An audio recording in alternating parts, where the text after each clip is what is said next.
ایک بڑے شہر میں ایک خوبصورت اور جادوئی سونے کی گائے رہتی تھی۔ اس گائے کی چمکتی ہوئی جلد پر زیورات جیسے ہیرے، مرجان اور سنگی لپیٹی ہوتی تھیں جو اسے محنت کر کے بنائی گئی تھیں۔ یہ گائے نہ صرف خود میں خوبصورتی کی مثال تھی بلکہ اس کی پیدائش کے بعد ایک خوبصورت اور پیارے بچے کا بھی وجود ہوا۔ اس بچے کا نام آریہ تھا اور وہ اپنی ماں کی طرح خوبصورت اور جادوئی طاقتوں سے لڑکھڑاتا ہوا بچہ تھا۔ ان دونوں کا تعلق بہت مضبوط تھا، جیسے کہ ماں بیٹے کا، اور وہ ایک دوسرے کے بغیر نہیں رہ سکتے تھے۔ ایک دن ایک لوکال جواہر فروش نے اس جادوئی گائے کو دیکھا اور اس کی خوبصورتی سے محو ہو گیا۔ اس نے فیصلہ کیا کہ اس گائے کی زینت کو اپنی دکان میں فروخت کرے۔ جواہر فروش نے ایک قیمتی ہیرے کے گانے کو گائے کی گردن میں باندھ دیا اور وہ اب اور بھی خوبصورت نظر آنے لگی۔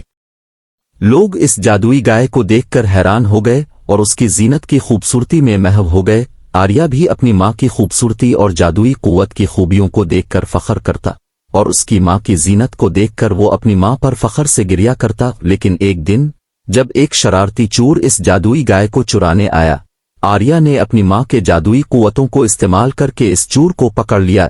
آریہ نے اپنی ماں کو ایک بڑا اور گہرا جھپٹا دیا اور اس کے ساتھ محبت اور حفاظت کا وعدہ کیا کہ وہ اسے ہمیشہ اپنی دعاؤں میں یاد رکھے گا۔ گزشتہ سالوں سے آریہ اور اس کی ماں نے اپنے شہر کو امن و امان میں رہنے کے لیے محنت کی ہے۔ انہوں نے اپنی جادوئی قوتوں کو استعمال کر کے شہر کو بے خوف اور محفوظ بنایا۔ آریہ اب بڑا ہو گیا تھا اور اس نے اپنی ماں کے ساتھ جادو کی فن کو سیکھا۔ وہ اب بھی اپنی ماں کی محبت اور حفاظت کی پیروی کرتا، لیکن اب وہ بھی اپنی قوتوں کو استعمال کرتا تھا تاکہ دوسروں کی مدد کر سکے۔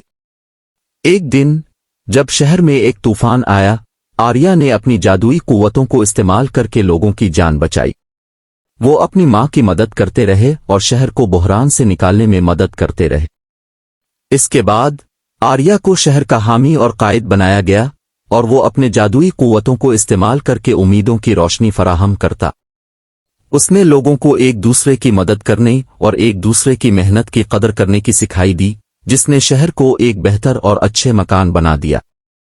آج بھی آریہ اور اس کی ماں جادوئی گائے کے ساتھ رہتے ہیں اور وہ اپنی محنت اور جادوئی قوتوں کو استعمال کر کے اپنے شہر کی خوشی اور امن کی فراہمی کرتے رہتے ہیں۔